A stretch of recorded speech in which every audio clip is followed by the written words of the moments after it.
Nami nginikezwe isihloko kuthiwa khulume ngaso. Uma ngithi nginikiwe isihloko zona ngisuke nginikwe ngempela. Abanye banelibhathi ukuyikhethela mina ngisuke nginikiwe. Kunomunye umfethu njengengimusho. Ohleze nale idea ukuthi kufanele ngithathe ama-topic engathanzima. Ohleze ufuna ungicindezela. Ndwalane. Kancane kancane Ndwalane. So sizokhuluma nje bazalwane ngafishane nge-worship. Amen. Kumnandi ke bazalwane as always ukuba ku-fellowship kanye nani. Umhlabelelo nayo yonke nje ama-activities enziwayo bazalwane vele ngizizwe sengisekhaya. Amen. Ngiqhathanise izulu esiyakulona nalesikhathi samanje bese ngiyacabanga ukuthi futhi kube kuhle kangakanani. Namanje nje ngitshela umfowethu ukuthi ngeke uyivale inkonzo sisi sebeqedile. Sebeshumayezile nje umzuzu nje naye uwona oqeda konke. Kunento bazalwane chaos abantu abaningi abayenzayo. Noma kunomsindo okade waqala. I want to say this ukuthi umsindo nje okade waqala ngicabanga waqala in the fall of man. Genesis chapter number 3. Lapho abantu bewa khona bedla isono berebela against uNkulunkulu abadalayo. Now throughout history abantu as beyanda noma population yabantu yanda emhlabeni nakhona i-distance between abantu noNkulunkulu ibiba inde kakhulu such that abantu badevelopa ama-cultures wabo foreign from ama-moral laws kaNkulunkulu. Abantu bazenzela nje ukuthanda kwabo. Uzathi uPetru isikhathi esidlulile besanele ukuthi nenze njengokubona kwenu noma nenze njengofisa kwenhliziyo zenu. Kodwa manje uNkulunkulu useqokelele abantu bakhe noma uNkulunkulu usebiza abantu bakhe. One of izinto abantu ababeyidalelwe sizobheka nje kafushane was ukuthi abakhonze uNkulunkulu noma abaglorify uNkulunkulu. Ukukhonza ke uNkulunkulu does not mean ukuthi mhlawumbe uNkulunkulu ayengakwazi ukuyikhonza njengoba besho abanye bethi ngoba uNkulunkulu ayengakwazi ukuyidumisa. That is why kwabakhona wena ukuze wena ukwazi ukudumisa uNkulunkulu. Cha, we do not make God God. God is God. Thina sikhona noma thina asikho. Whether when uyamdumisa noma awumdumise but uNkulunkulu uNkulunkulu. Even in Genesis chapter number 1 verse number 1 uthi eqaleni uNkulunkulu badala izulu nomhlaba babangakabikho khona abantu. So lento le uNkulunkulu i-divinity kaNkulunkulu ayisiyo i-position la esikuvotela khona ukuthi ungene uyoba uNkulunkulu njengoba president kanje. Akusiyona futhi into inherited la kuthiwa khona kusho masefileke ingane yakhe iyothatha ke bese iba uNkulunkulu. But lento uNkulunkulu it's a being. uNkulunkulu uNkulunkulu njengoba nawe uwumuntu. Even if wena ungahamba ezulwini uyohlala esihlalweni sikaNkulunkulu akusukumele uNkulunkulu athi hlala la noma ungahlala kuloso sihlalo leso sobukhosi kaNkulunkulu awusoze waba uNkulunkulu because uNkulunkulu akenziwanga isihlalo ahleli kusona but uye owenze lesihlalo sabasikhulu kakhulu samangalisa kakhulu. So one of izinto abantu abazenzayo ke uma bethi bafuna ukudumisa uNkulunkulu bayiredefineile lento lesibiza ngokuthi worship. Noma nje sikhulume nge-corporate worship because i-worship it's a broad subject on its own. Now i-corporate worship ebantwini isiyaba i-activity egxile kubona engasagxilanga uNkulunkulu. Isiyaba man-centered ayisekho God-centered. As a result abantu benza into abafila engathi bangayenza noma abafila engathi yona into uNkulunkulu afuna ukuthi bayenze. Uworship uNkulunkulu kulezi insuku sekwaba ukusebenzisa amagama atholakala eBhayibhelini but without i-understanding noma without i-meaning yalowo magama from iBhayibheli. Lo magama lawo ngaba inkazimulo kaNkulunkulu glory, ngaba umlilo fire, kungaba nje amagama amaningi igazi no abantu bawasebenzisa wonke lamagama lawo. It's biblical words noma amagama esiwathola khona eBhayibhelini but i-meaning yawo bayayisusa kwi-meaning ye-text. As a result abantu sebewasho lamagama in vain. They are calling fire to come down. Wakwathi umunye umfundisi kahle uma ubheka iBhayibheli uma ufunda iBhayibheli igama umlilo iqonda ijudgment kaNkulunkulu. So we really do not want fire to come down from heaven, because we don't want judgment kaNkulunkulu, we just want mercy kaNkulunkulu. Abantu abaningi sebethandaza egameni nasegazini lika Jesu, because they don't understand the concept legazi lika Jesu ukuthi kwakuyini. It was for atonement, it was for salvation yethu. But manje igazi lika Jesu selifafazwa noma ikuphi. Sifafaza igazi lika Jesu ngisho namasonto ezimoto esihamba ngawo kufanele lifafazwe igazi, because should nazi imoto must be redeemed. Because abantu abaningi aba-understandanga ukuthi igazi berepresentani ezwini likaNkulunkulu. Ukweshipa sewukuthi kufanele simemeze sisho kakhulu, ukweshipa seqonda ukuthi kufanele kube khona i-disorder, and lo disorder leyo bayisubscriber kuNkulunkulu noma bayascriber kuNkulunkulu bathi i-disorder order umoya ongcwele. And the golden rule yalabo bantu labo abaworship uNkulunkulu kanjalo bathi ukhonza uNkulunkulu as you are led by the Spirit, as you are led by the Spirit. Not so many years back we had a debate lapana ngangila ufunda indumiso SCO yakhona sasibuza ngayo le ndaba ye worship, and they kept on saying, no, so worship uNkulunkulu nina ngenxa as we are led by the Spirit. And we ask, what do you mean by being led by the Spirit?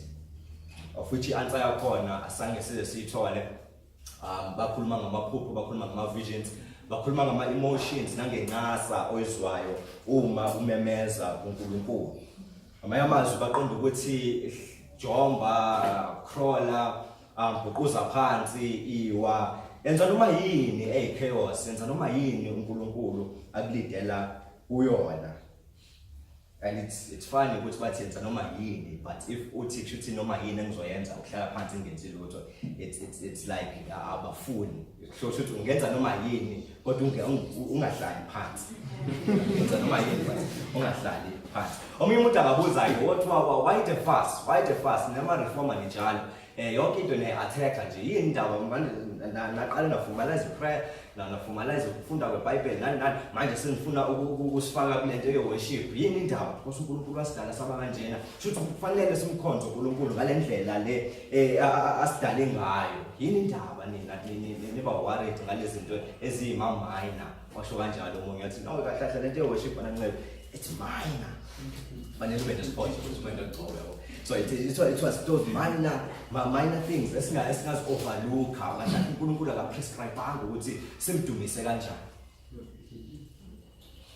Umbuzo ukuthi ngempela yini akashongo yini ukuthi simdumise kanjani. Ngempela ngesithole mesifunda iBhayibheli ukuthi uNkulunkulu ufuna ukudumiswa kanjani na. Now why the fast? It's because uma umdumisa uNkulunkulu ngendlela wrong uzofa. Uma umdumisa uNkulunkulu ngendlela wrong uzofa. uKain noAbel, that is mhlambe kufanele siqale lapho, that is the best example. uKain noAbel, they both offered to God, and indlela yokudumisa uNkulunkulu naleyo offering. But kuthiwa offering kaAbel uNkulunkulu wathokoza ngayo noma wayinaka, but kaKain wayirejecta. Singa-speculate ukuthi wayirejectiswa yini ngezimo ezithile, but the text itself didn't say ukuthi yini indaba uNkulunkulu wayirejecta. But sithola laphana kuverse number 7, Genesis chapter number 4, uthi uNkulunkulu angithi ukhuluma noKain uthi ubuso bakho umnyuka ubaleleni na. Abesathi angithi uma wenza kahle uyakwamukeleka na. Uma ungenzi kahle isono sihlezi ngasemnyango unqanela ukwazi ukukuwe, kepha wena umelwe ukusibuza. It means when Kain, though you offered me le nto le ongikelele ngayo, but ibingeyinhle kahle noma ubungenzi kahle. So right there and then kufanele sizibuze noma ihumanity yonke izibuze ukuthi kwenzekalani. Uthi uNkulunkulu asimdumise, but mase simdumisa uthi asamdumisanga kahle, kwenzakalani? Exodus chapter number 31 verse number 15 ukhuluma ngokugcinwa kweSabatha, which was one of indlela abantu bakudala noma ku-Old Testament times ababe worshipa ngazo uNkulunkulu. Then verse number 15 wakhona uNkulunkulu uthi izinsuku eziyisithupha kosetshenzwa, kepha ngosuku lesikhombisa kuyiSabatha lokuphumula lingcwele kuJehova. Bonke abasebenza umsebenzi ngosuku leSabatha bayobulawa nokubulawa. So wonke umuntu ozophula lo mthetho wokuworship uNkulunkulu uzokwenza njani? Uzobulawa nokubulawa. What about uAbi benonadabi amadodana kaAaron, Leviticus chapter number 10, la khona abanikela uNkulunkulu ethi iBhayibheli nge-strange fire, sibanikela uNkulunkulu ngomlilo, uNkulunkulu angazange ucommand noma udemande from bona. Ama-commentaries amaningi athi banikela uNkulunkulu bedakiwe, abanye bathi banikela uNkulunkulu ngokungafanele. Lesithola eBhayibhelini ukuthi banikela uNkulunkulu ngokungafanele. As a result uNkulunkulu wathumela umlilo uvela phezulu, and yes, that was the judgment, not umlilo lo abawufunayo abantu, but wathumela umlilo uvela phezulu and waba-consumer noma wabashisa wabaqeda lobo bantu labo noma amadodana kaAaron lawo ayi-2. And the interpretation kaMoses uma esebona lo incident leyo ku verse number 3 uthi yikho uJehova akhuluma ethi kuba beseduze nami ngiyakungcweliswa, phambi kwabantu bonke ngiyakukhazimuliswa. Kuba beseduze nami ngiyakwenza njani? Ngiyakungcweliswa, then phambi kwabantu bonke ngiyakukhazimuliswa. uNkulunkulu uyafuna ukuthi umdumise, yebo uNkulunkulu uyafuna ukuthi umdumise, but uNkulunkulu ufuna ukuthi umdumise noma kanjani? So far sikakabona walaphatha amadodana kaEli, umpriest omkhulu. Sakhumbula ukuthi lithi iBhayibheli ayebantu ababi ngoba babengamazi uNkulunkulu.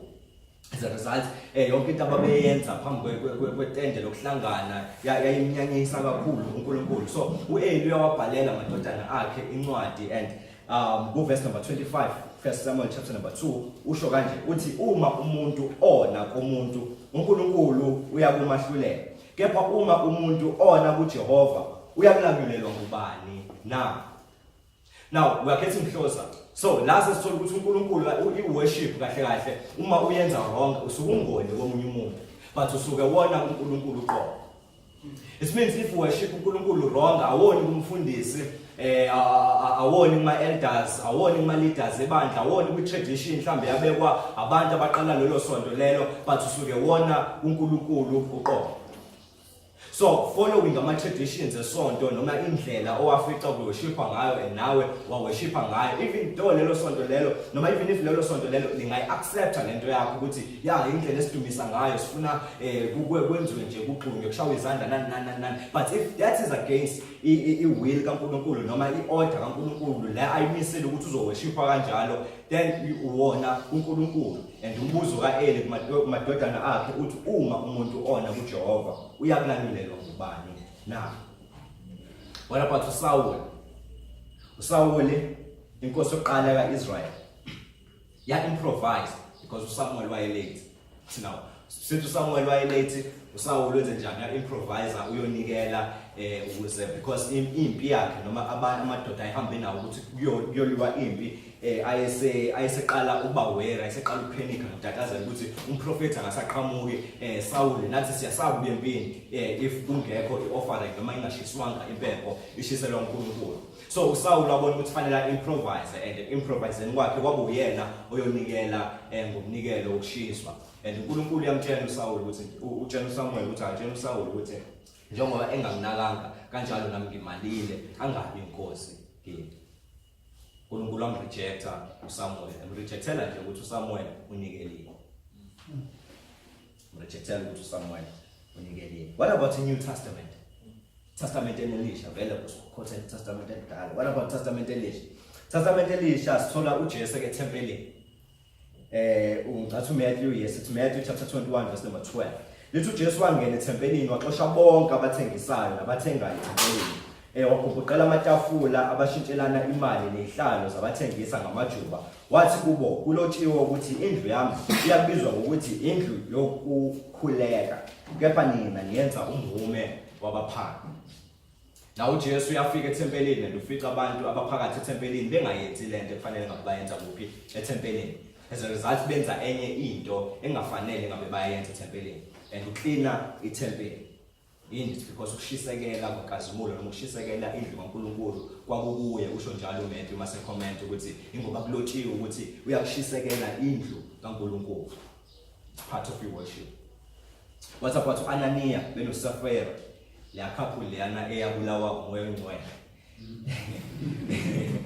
Umoya ongcwele yabulala, yeah.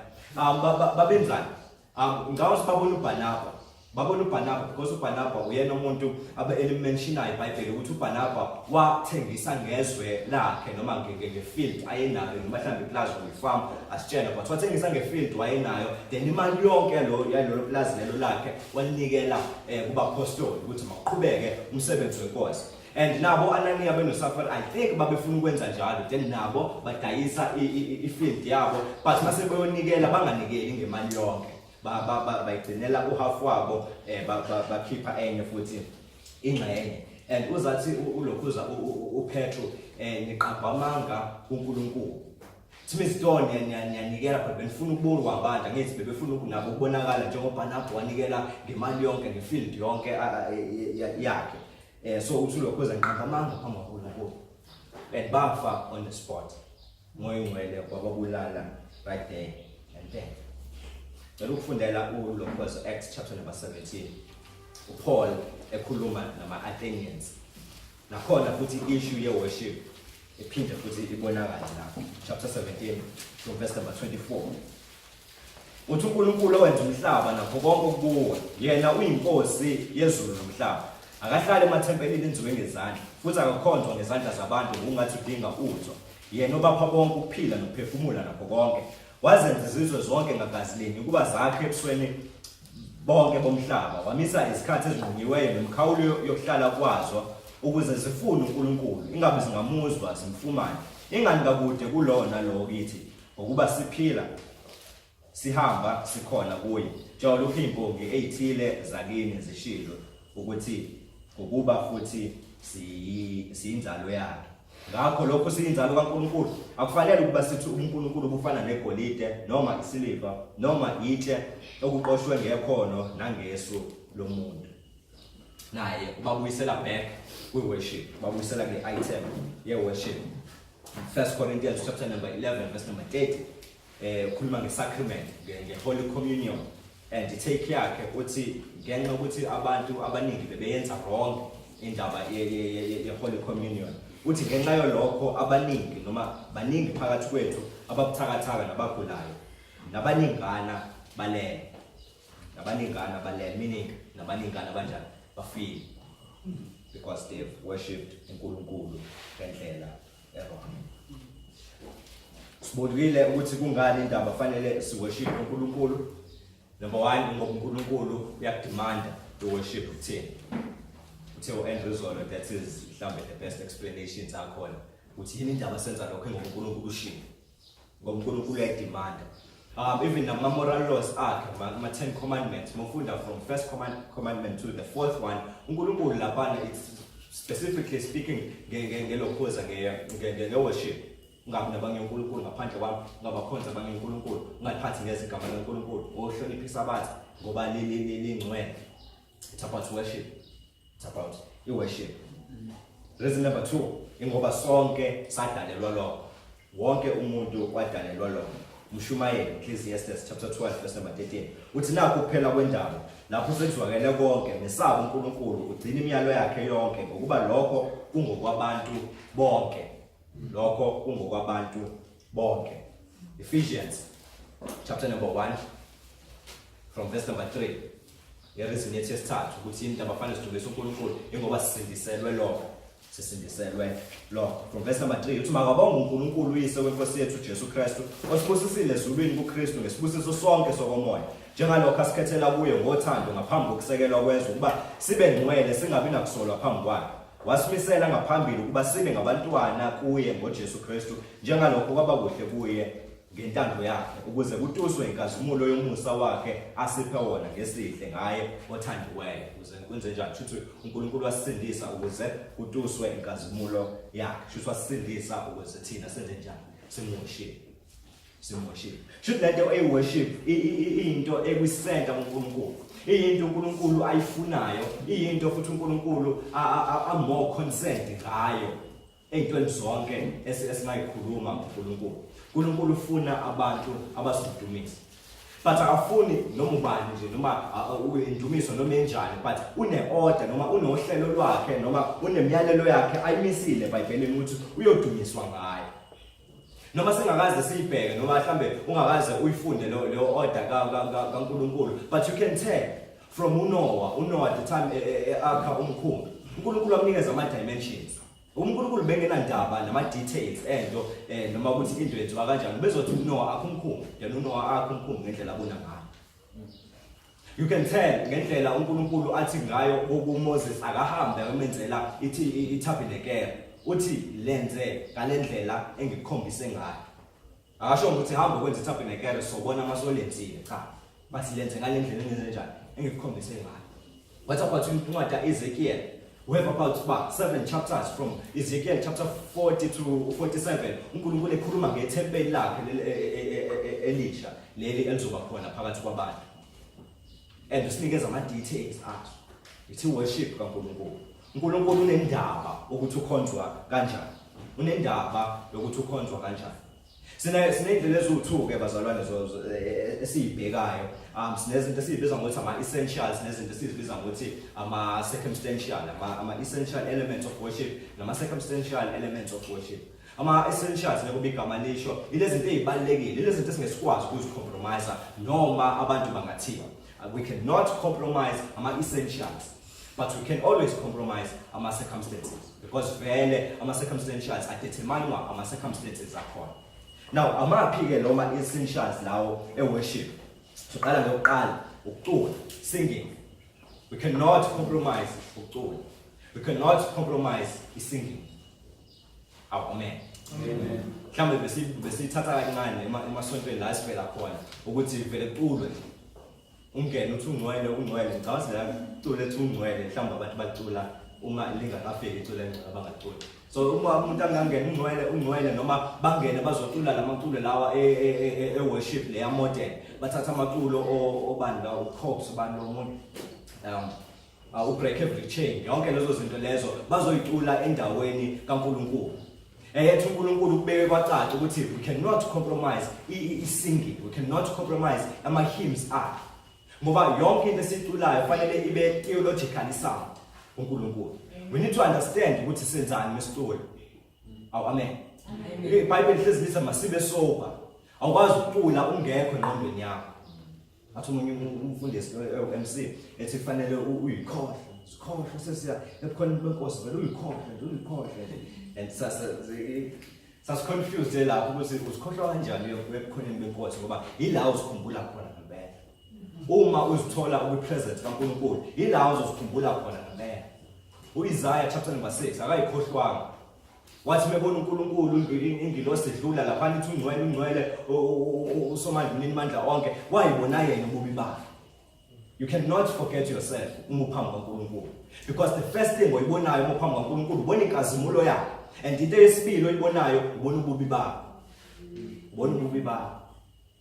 Masebonile wathi mina umuntu uzathi ufuna ukufa and yonke lo concept ibidwele kuTestament elidala ukuthi fanele ngife ngoba ngibonile uNkulunkulu. noHagar washo njalo wathi umbonile ombonayo wathi fanele afe because ubonile ongcwele kaNkulunkulu. Amen. So singing cannot be compromised. Singing bazalwane it's the expression of worship. Asingay confused. Singing is not worship, but singing indlela expressa ngayo worship yethu. Amen. So if ama lyrics engoma wrong, it means vele worship wena yakho injani wrong. If lento oyikhipha ngomlomo noma lento oyiculayo wrong, it means lento ehlele enhlizweni yakho injani wrong. Singing akuyona into efanele soke siphinda into eyodwa up until singene kwelesithathu. No. Singing ukuthi vele sesikulona lesithathu mekuthi likhona sesiyakhipha sikhiphela ngaphandle lento le esizwa ngaphakathi. Amen. So we cannot compromise singing. Colossians chapter 3 verse number 16 uthi izwi likaKristu malihlale phakathi kwenu livame nifundisane ngokuhlakanipha konke niyalane ngamahubo nangehlabelelo nangamaculo okomoya nimhubele uNkulunkulu ezinhlizweni zenu ngokubonga.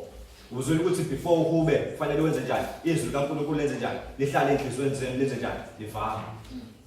Awuvele ucule nje hoping ukuthi mhlawumbe mase ngiculile kuzobe sekuza izwi likaNkulunkulu enhlizweni yakho. No. Ukucula asihlisi izulu. Ithina esizisa khona ezulwini. Mhlawumbe ila izinto eziconfuseka khona. Asimfuni uNkulunkulu. uNkulunkulu uJesu bazalwane wayengazile ukuzofana nathi noma wayengazile ukuzohlisa idiet kaNkulunkulu ukuthi ayifanise nathi, no. But wayezothatha thina as elevate ukuthi sihambe sokwazi ukumeet ama standards kabani kaNkulunkulu. So he's singing injalo. And the second essential is prayer. You cannot compromise in prayer. Fanele wazi ukuthi mokhuleka wenzani. Fanele ukhuleke usober minded. Amen. Abapriest abaningi angithi hleze sisho nani niyayazi bazalwane abapriest abaningi bebeyongena bengena la elokuzeneni endaweni engcwele babeze bafaka amaketani. Yindaba bezofaka amaketani. It's because kungenzeka afe la. Uzofaka kanjani enze sure ukuthi zonke izinto ekufanele engabe uyazenza before ayongena uzenzile. Yebo uzenzile. So yini engambulala mhlambe into azofika ayenze ngaphakathi wrong. Prayer is more important bazalwane indlela thina esixhumana nayo noNkulunkulu. And you need to know ukuthi wenzani. And the greatest prayers bazalwane ulokweza from John 17 nale disciples prayer uJesu asking this ayona kuLuke chapter 11 na kuMatthew chapter 6. They were always short. Not ukuthi asifuna ama long prayers. Yes, ama long prayers alishongo ukuthi iBhayibheli ngawo nama short prayers futhi alishongo lutho ngawo. But i-length ye prayer ayidetermine uba effective kwayo. Ilento oyishoyo kuleyo prayer yakho determine ukuthi effective or not. Amen. Ingakho ezathi uNkulunkulu akazizwa izolo. Uzathi indlebe yami insimu ukubingeza isandla sami asifinyeze ukuba singasindise kepha injani ukube nokusithile ini ubuso bami kuba nginganizwa ukhala kwenu noma nginganizwa ukukhuleka kwenu. It means kunendlela kufanele uye ngayo uNkulunkulu. There is a way kufanele uye ngayo uNkulunkulu. 1 Timothy chapter 2 verse number 1. Kuthi ngakho ke uqala kukho konke ngiyala ukuba umnxusa nokukhuleka ngicela nokubonga kwenzelwe abantu bonke. Uthi uyayala ukuba zonke lezi zinto lezi ukukhuleka ucela nokubonga kwenzelwe abantu bonke. We cannot compromise in prayer. It's very important and uNkulunkulu uyayifuna ibe part of the worship, ibe part of the corporate worship uma sihlangana. Enye into esingesikwazi ukuthi uyicompromise it's scripture reading. Singasithatha kancane but we cannot compromise the scripture reading. It's part of our essentials element, essential element of worship. 1 Timothy chapter 4 verse number 13. Uthi nakekela ukufunda, ukuyala nokufundisa ngize ngifike. Elesingisi libeka ngcono lithi nakekela i-public reading of the scripture. Public reading of the scripture. Ngize ngifike. That's one. Nakhona futhi essential. Number 4 is the preaching. Preaching and hearing of the word of God. We cannot compromise because nayo i-essential. So indlela abantu abapresenta ngayo injumayelo zabo noma indlela abantu abashumayela ngayo ibalekile phambi koNkulunkulu. uNkulunkulu have entrusted izwi lakhe ebantwini ukuthi wena umuntu azi ukuthi interpreta kanjani izwi kaNkulunkulu. And ngeke uzukwazi ukulisha libe wrong. Because one of our elements of salvation, there must be a correct content. If abantu bengazwanga iqiniso, akukho vele ukukholwa kwabo. That is why iduty yawo wonke ipreacher wabathi uNgqosi ke mandawo ukuthi ibeke izwi kaNkulunkulu endlebeni zabantu. That's all. Then uNkulunkulu uzothusa endlebeni zabantu alibeke enhlizweni zabo. But if wena uhluleka ukulibeka endlebeni yabantu, it means usaleka. And you need to respect uNkulunkulu and put more efforts lapho, because the preaching and the hearing of Israel kaNkulunkulu kubalulekile. You cannot compromise it. 2 Timothy chapter 4 verse number 2. Esishumayela izwi uqinise kuyisikhathi noma kungesiso. Sola ukhuzu uyale ngakho konke ukubekezela nokufundisa. Before I show lamazwi la ku verse number 1 uthi ngiyala phambi kaNkulunkulu.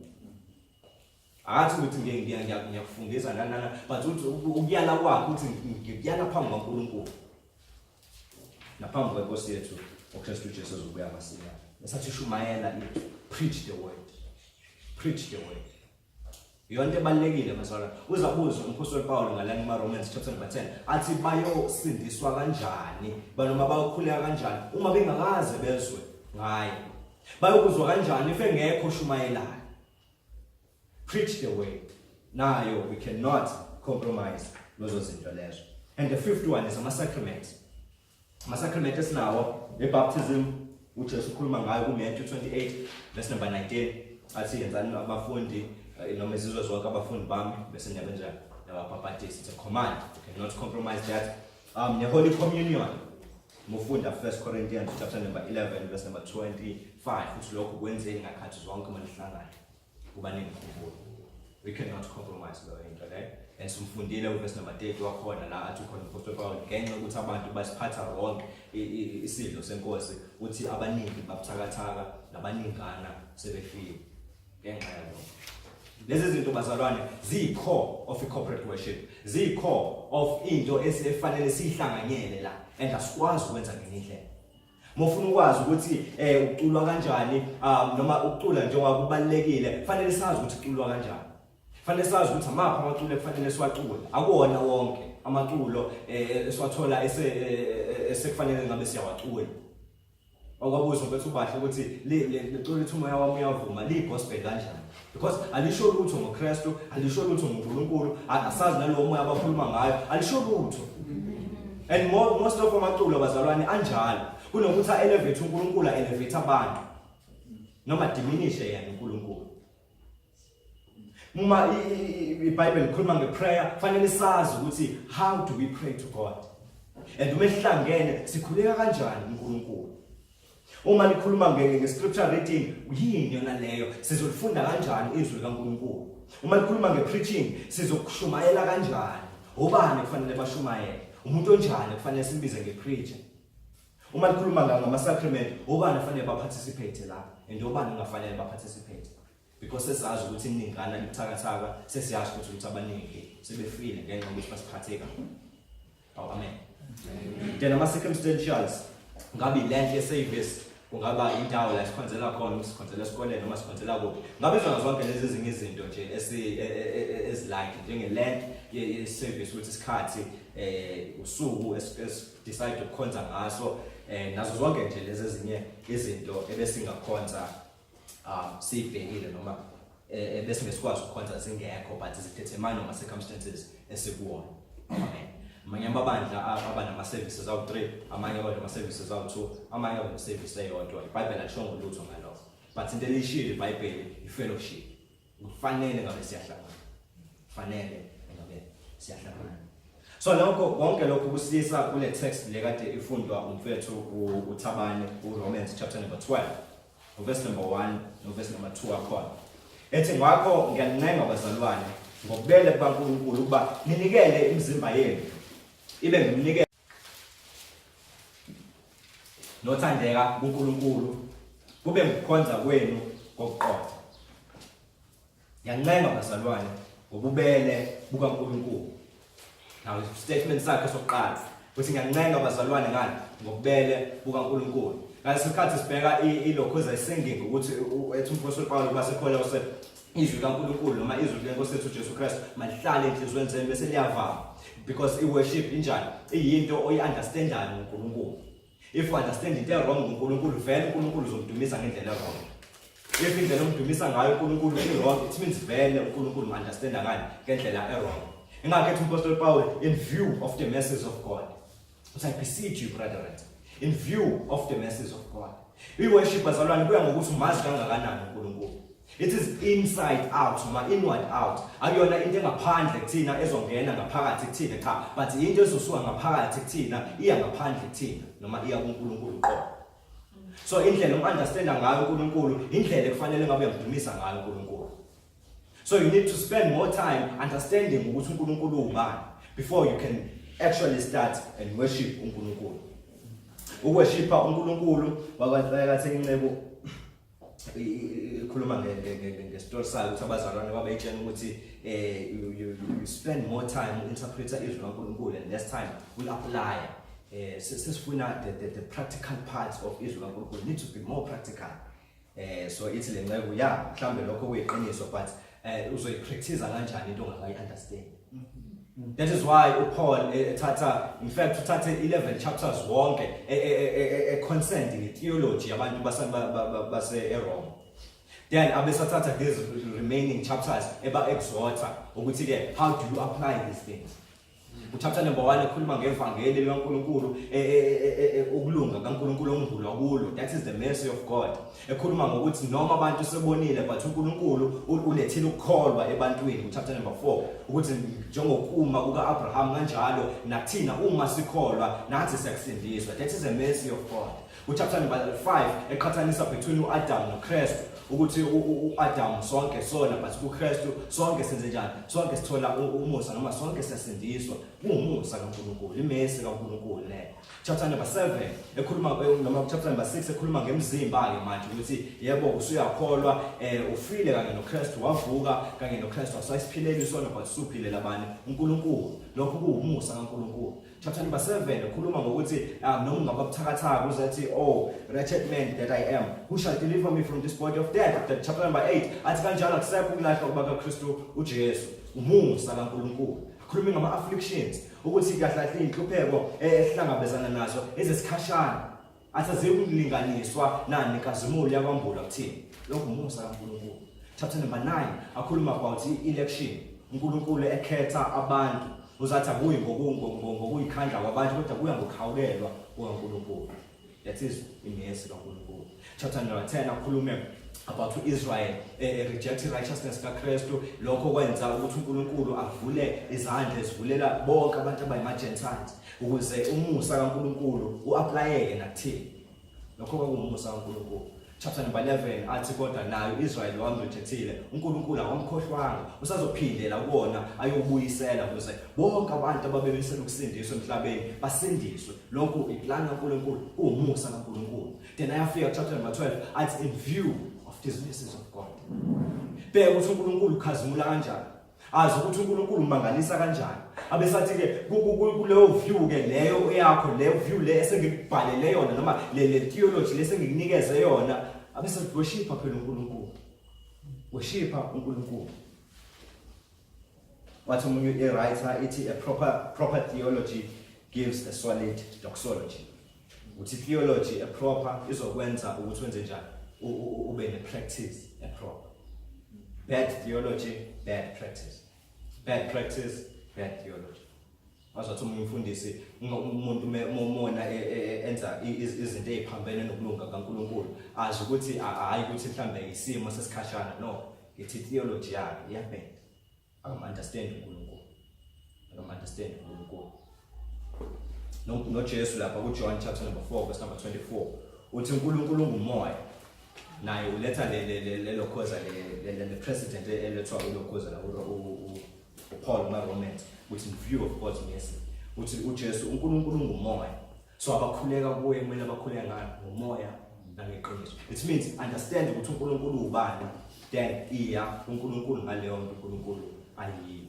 So the more understand ama attributes kaNkulunkulu it's the more wazi ukumworshipa uNkulunkulu. So thina mase understandileke uthini uPaul uthi asenze njani uthi nikelani imizimba yenu ibe ngumnikelo ophilileyo ongcwele othandwa uNkulunkulu kube ukukhonza kwenu koqobo. But now offer your bodies.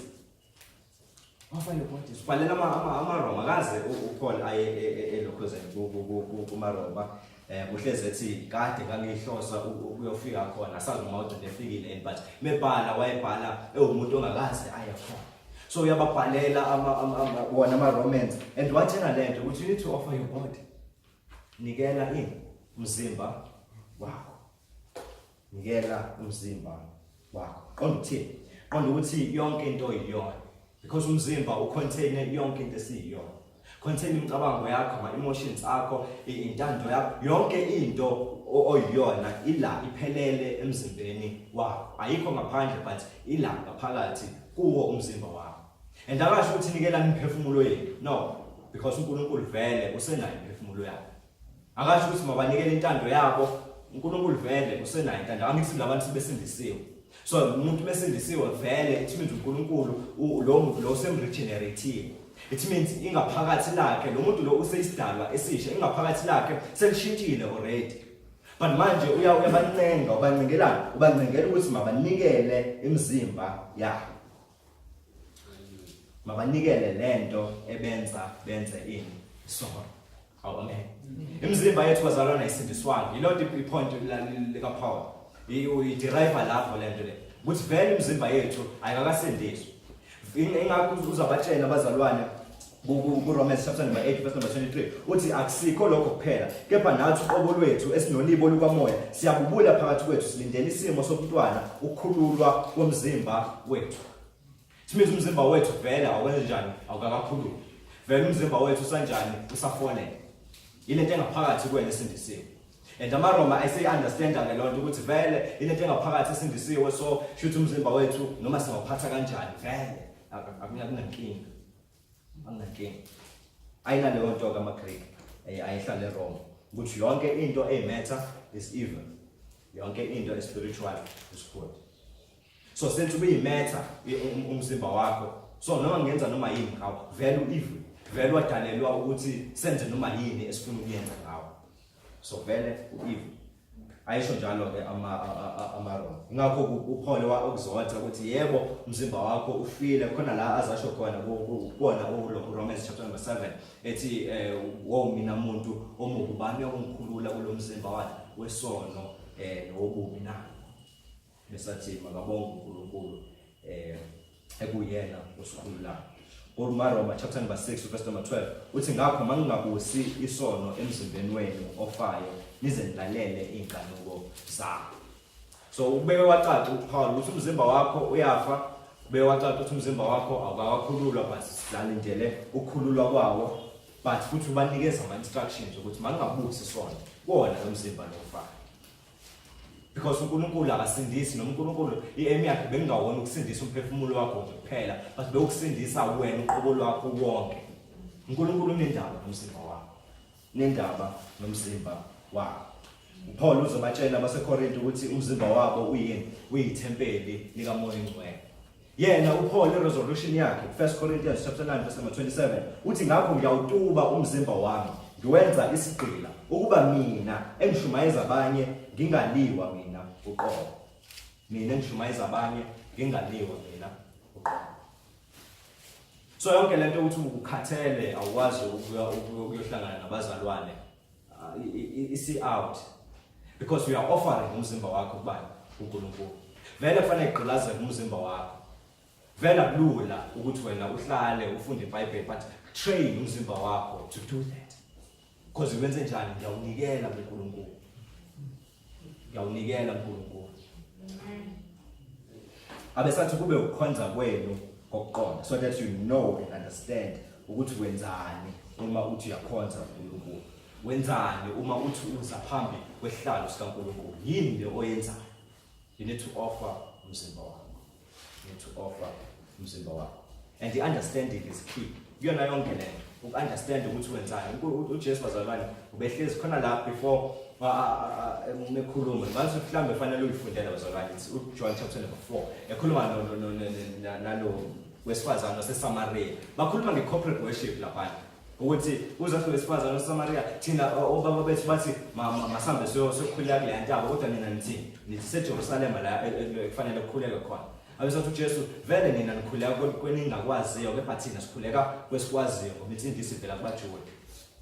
Yabo ukuthi sekhona vele igap amkhombisa yona. Ukuthi vele nina ani understand vele lento eniyenzayo. But thina say understand lento esiyenzayo because that is where salvation iqhamuka khona. So amabandla ethu ke amaningi noma iChristianity especially la eAfrica ngazi phela ukuthi kunjani. iChristianity yethu isi influence kakhulu izwe. So as the Christianity yaseRome ya influence kakhulu lama pagan religions akhona. iRoman Empire yayisizwe esasinezithombe eziningi. La ababefike banqobe khona babethatha uNkulunkulu wabo. Angithi babenza abantu bakhona iqela then abantu laba babeyiqela babeza noNkulunkulu babo. Ukuthi nabo uNkulunkulu benu siyabaqelaza bazoba ngaphansi kwesizwe saseSamaria. That is why uNero wayesezibiza ngoNkulunkulu because wayengena ngqobeka and wayebona ukuthi shitha ayikho yonke lento yalabo uNkulunkulu balabo abantu labo. I God and wafuna ukuthi bonke abantu baascribe in worship kuyena. So that is why Paul babhalela both with personal worship yabo na with corporate worship yabo ukuthi offer your body ukuze nazi ukuthi nenzani uma nikhona ukuze ngabe khona igap phakathi kwengqondo yakho nenhliziyo yakho nikela umzimba wakho musuvumela umzimba wakho ukuthi ukhonze ngaso isono then uthi umphefumulo wakho wona uzokhonza ngawo uNkulunkulu akhambe kanjani uNkulunkulu ufuna the whole package all of that thing nikela umzimba wakho ube umkhonza kwakho kwani boqonda. That is why it's do not be conformed to this izwe ningalingisi lelizwe kepha niguqulwe isimo ngokwenziwa ibe yintsha ingqondo yenu. Do not be conformed but be what? Be transformed. Do not be conformed but be transformed. Njengoba ngithi iSouth Africa ikhombathwe izwe kakhulu noma ibandla lase South Africa izwe liinfluenceile kakhulu. Hambe uyobona wonke amabandla waziyo. You find that. You find abantu beme ngaphambili bese worship uNkulunkulu begxuma bedansa beshaya yonke umdanso ekhona ezweni. Then bazokunikeza excuse ukuthi la isigroove akhona. But fanele kube mnandi esontweni. Fanele kube mnandi esontweni. What yini definition yokuba mnandi esontweni? Sakhumbula ungqoyene engixoxela ngomunye umfundisi othi akazi wathi ingevibori worship yena. Uthi bambuza ukuthi kanti ibiyakubani methi akayizwangi worship nje. Kanti iyabani izithi yo hours noma kufanele vele izonkulunkulu na. Offer your body. Do not be conformed. Music, sound yethu emasontweni amaningi sishintshile. Isi standard sezwe. Ezweni kudlalwa ama-house nangaphakathi esontweni ama-house. Ezweni igqomo nangaphakathi esontweni kudlalwa igqomo. Ayikho into ehlukile. Such that abazalwane if ingekho isystem ngeke uzibabona beke enkonzweni. If ingekho sound system lo mvuselelo uthi uyabhora. If ingekho keyboard player versatile uzokwazi ukudlala zonke lezi zinto lezi lo mvuselelo leyo abayizwa kahle noma lelo sonto abalizwa kahle. They even prefer to pay abantu imali eshisiwe. Pay non-believer ukuthi ihambe yohlala lapha nidlala ikeyboard. Idlalela abazalwane and abazalwane bazibezwe into yaphezulu. Really, the non-believer umuntu ongakhona uzophuma la ngokuphuza yona le mali yakhe niyinikele. Bese nithi yini kade siworship uNkulunkulu bekumnandi esontweni. What is the definition yokuba mnandi esontweni? Ukuthini ukuthi make ube bora mnandi esontweni? It means I'm understanding uNkulunkulu. Yonke lento le infuse wela corporate worship. And ila corporate worship wathi bonakala la vele ne private worship yakho yonakele. Indlela thina esikhonza ngayo uNkulunkulu la uma vele kuzobe indlela ebhedayo vele nosuwedwa ecameron lakho uthi uyakhuleka vele uzoyibhedela. That is why labo fire bashiya emasontweni la ngaphambili babashiya emakhulu. Sirafuna amabhazi lawo afafazwayo la nasontweni. You can literally go to every house and no mama wakhona nje la abathiwa ba powerful bafafaza amagazi apha emakhethini. It's because I understand ukuthi bekwenziwani. So lento eyenziwa la corporate worship iyona egruma abazalwane ukuthi noma umuntu esesidevote ku private devotion yakhe akwazi ukukhonza uNkulunkulu ngendlela eproper. That is why fanele sibe strict la ku corporate worship ukuze umzalwane sikwazi ukumsiza seyedwa. Ahlezi sindawonye bazalwane. So mesindawonye kufanele ngempela si-instill the idea worship uNkulunkulu ukuthi what is the proper worship kaNkulunkulu. Amen. So we know ukuthi mase kufanele ube wedwa uzokwenzani. But Paul do not be conformed to our views but be transformed. Uthi iyenziwe ibe yintsha isimo sani sengqondo yenu. Enziwe sibe sihle isimo senu. Ngamanye amazwi i-world view yakho mayingaconform. Indlela ocabanga ngayo mayingaconform ezweni. But when acabanga izinto zaphezulu uthe okade ufunda kuKolose uma navuswa ngene noKristu enze njani funani okwaphezulu focusani lapho phezulu musu ufuna ukubheka ukuthi izwe lithandani then fanele hlangane phansi si-church board sidevise ama-strategies okubamba izwe. No, awekho ama-strategies esingawenza thina ukuze sibambe izwe. The only strategy ongasenza bazalwane ukuze izwe likwazi ukukulandela ukuze ube nebandla elikhulu ukuthi udinaye uKristu Jesu. That's the only strategy sokuzuza abantu abaningi esontweni. But if wena uthi hold firm to Jesu Christ and uzopreacha izwi kaNkulunkulu and socula amaculo adumisa uNkulunkulu, amaculo theologically sound, ngeke uzobathole vele abantu. Istrategy kuyisona sabambo Petro no Paul is the same strategy uNkulunkulu asebenzisayo ukubamba abantu. uNkulunkulu akajiki, izwi lakhe ilona elisasindisa abantu namanje. Akhosi isithembu esayifaka ngathina akhoma disconnect, akhoma ma worshippers azoxhumisa abantu la esawa employer. No, fanele si worship uNkulunkulu njengoba uNkulunkulu efuna ukudunyiswa. And yena according to Acts chapter number 2 lithi wandisa abantu ngoba babaningi abantu uNkulunkulu wayiba-eda ebandleni lakhe. uNkulunkulu uzo-eda abantu, uNkulunkulu bakhathalele bazalwane abantu. But uzoba-eda kanjani if i-corporate worship yethu ibheda?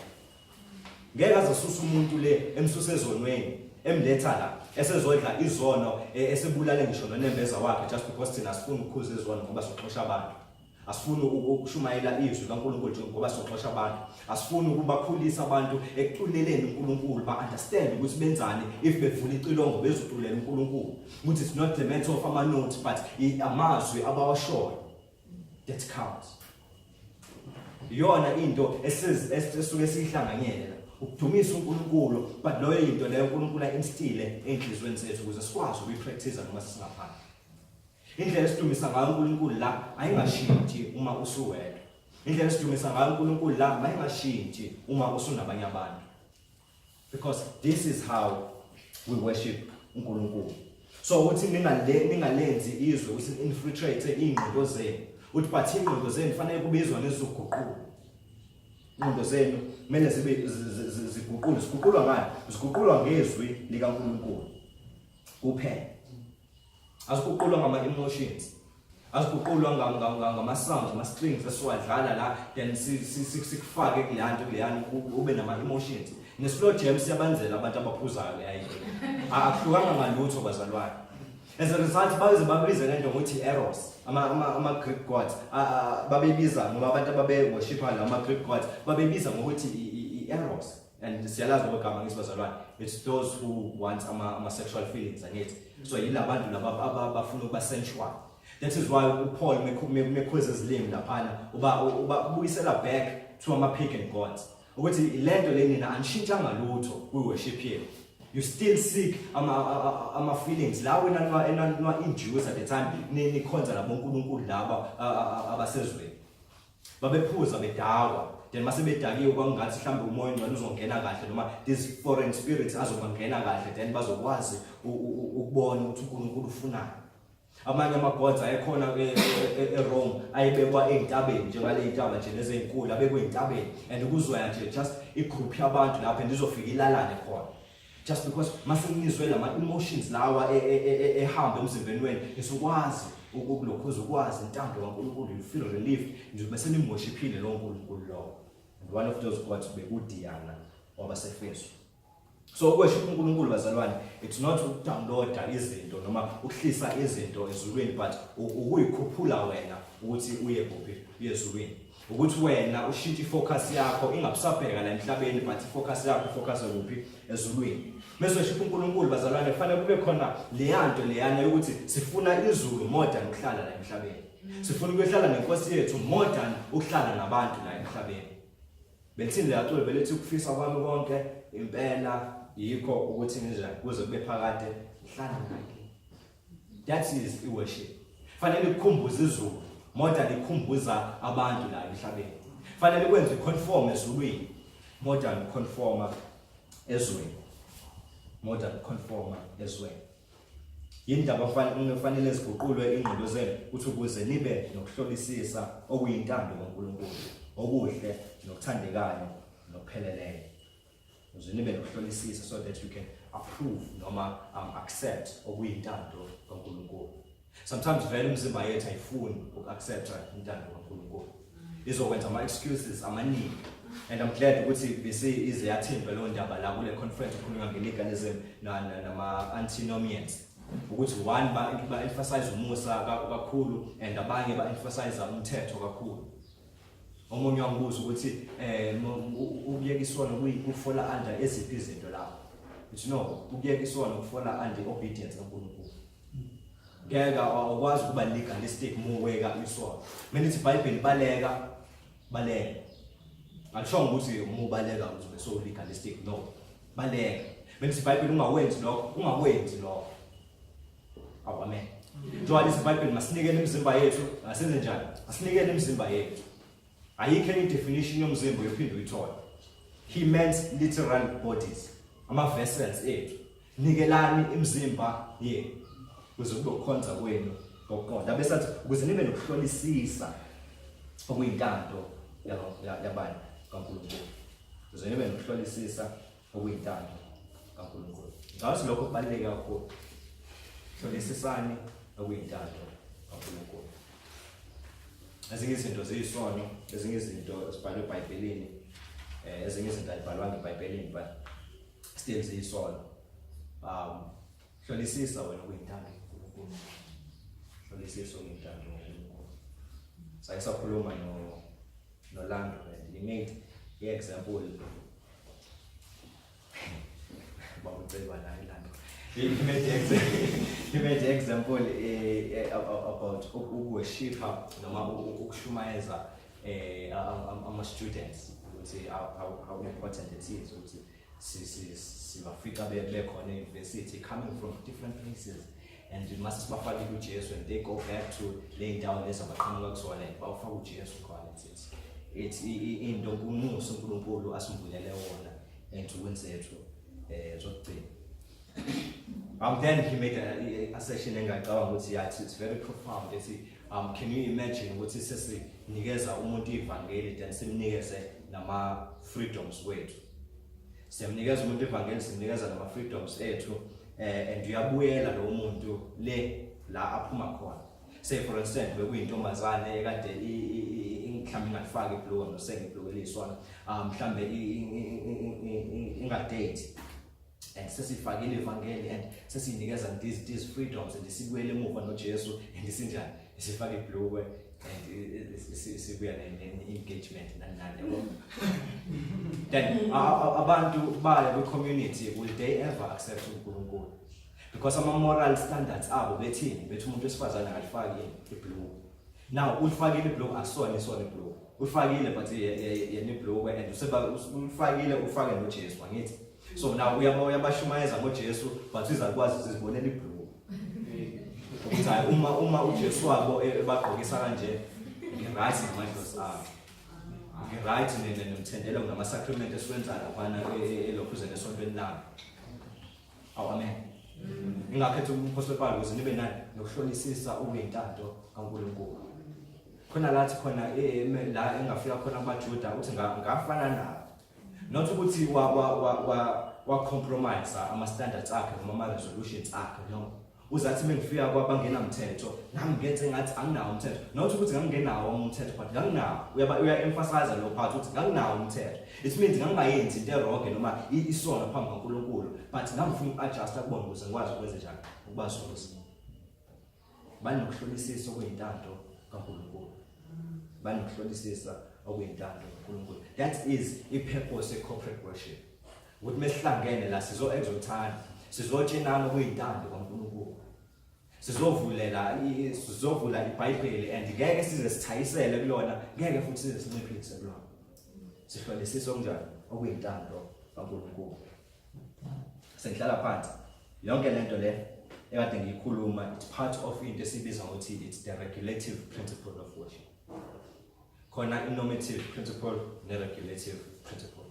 I-normative principle on one hand ithi zonke izinto iBhayibheli elingayishongo, it means zivumelekile while we're in worship. Zonke izinto iBhayibheli elingaprohibitanga, it means zivumelekile. Then i-regulative principle ithi no, yonke into uNkulunkulu ayishoyo is sufficient and le angashongo, it means ngeke siyi-add ngoba uNkulunkulu akasibonanga isidingo sobenze njani, so we add. And if uzofolowisha leyo logic leyo, I think wonke umuntu o-affirma isola scriptura ukuthi sihamba ngezwi likaNkulunkulu kuphela, lo muntu lo needs to affirm in a regulative principle of worship. If engayi-affirm a regulative principle of worship, it means unenkinga nayo nesola scriptura. We do not add it, we do not remove, right? So if uNkulunkulu ehambe wagcina laphana, we worship, we won't add, and we won't take out anything. Heavenly Father, siyabonga uNkulunkulu ongcwele ngezwi lakho elinamandla elisifundisayo njalo ukwenza okwentando yakho. uNkulunkulu ongcwele sisize, Baba namandla sisize, sizophila kwethu Nkosi engcwele, siza ukunikela kwethu uNkulunkulu onamandla, ukuza kwethu phambi kwakho Baba ongcwele, masize siqonde ukuthi sizaphi. Uthe uNkulunkulu ongcwele kuMshumayeli chapter number 5 okhona wathi osondelayo endlini kaJehova makaqaphele unyawo lwakhe. uNkulunkulu ongcwele nathi sisize uNkulunkulu ongcwele ukuthi siqaphele unyawo lwethu, siqaphele ukuthi sihamba kanjani phambi kwakho, siqaphele ukuthi eyiphi worship esikunikeza yona uNkulunkulu namandla. Must understand uNkulunkulu ongcwele iqiniso lokuthi worship ithina esinikeza wena udumo, akusiwena onikeza thina udumo. uNkulunkulu ongcwele lokho sicela ku reforma uNkulunkulu namandla amabandla akho, usireform nathi uNkulunkulu ongcwele, usireform ngokupheleleyo, ushintshe ingqondo zethu singaconform uNkulunkulu ongcwele ezweni, kepha sibe transformed uNkulunkulu namandla, sikwazi ukufunda izwi lakho, siliqonda, sikwazi uNkulunkulu ongcwele ukuapply ama principles osinikeze wona ezweni lakho, lawo oshilo uNkulunkulu ongcwele ngawo ukuthi masikudumise according to wona. Lokho sicela egameni likaJesu Kristu Inkosi yethu.